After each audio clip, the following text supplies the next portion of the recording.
What if I told you 1.2 million people are being held captive every year, and some are even being held in the United States? A lot of you have probably heard about human trafficking, but don't really know what it is. I was like a lot of you. I didn't really know what it was, so I wanted to do more research and inform y'all a little bit about what it is. So human trafficking is the action or practice of illegally transporting one person or people from one place to another, whether that's one country to another, one state to another, one town to another, or one house to another. It's the illegally transporting a person from one place to another.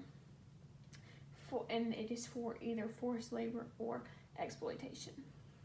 Now that begs the question, what is forced labor and exploitation considered?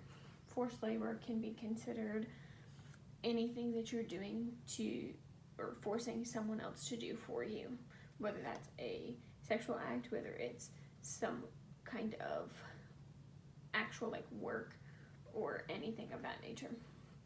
And exploitation is the action or the fact of threatening someone in an unfair order to benefit from their work. So it a lot of times in like sex trafficking ways. So I wanted to tell y'all about that, and then about how what types of human trafficking there is. So there is sex trafficking, there is exploitation, and there is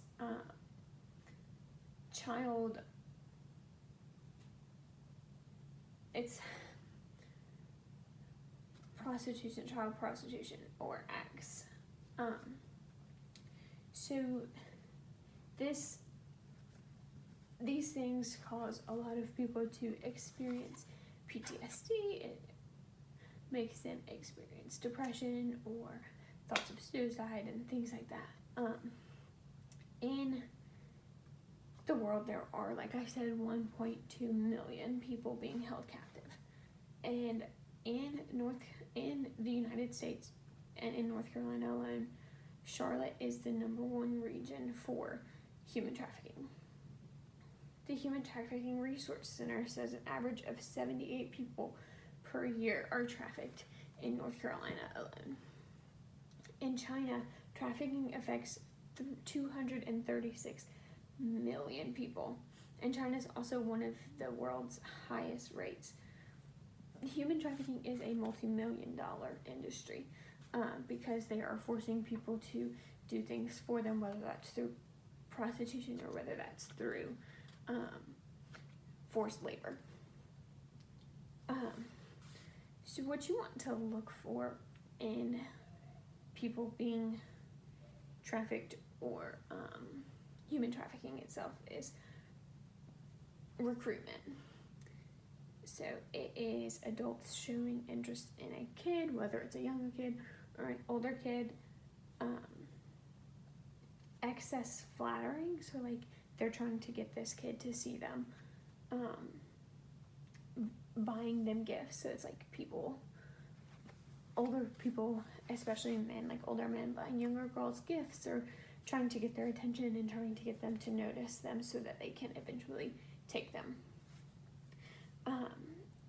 Or romantic interest. So if somebody's like, you see a romantic interest in a person who is older, that is one sign of human trafficking. Grooming is also another one. So that includes isolation and drug or alcohol use. So if a child is isolating themselves from the family, from friends, from doing activities, from stuff like that, then that's also a sign and should be asked about. Also the use of drug and alcohol. Because of like going through depression and stuff, the child can grow to love alcohol and drugs more. And then the last thing to look for is seasoning.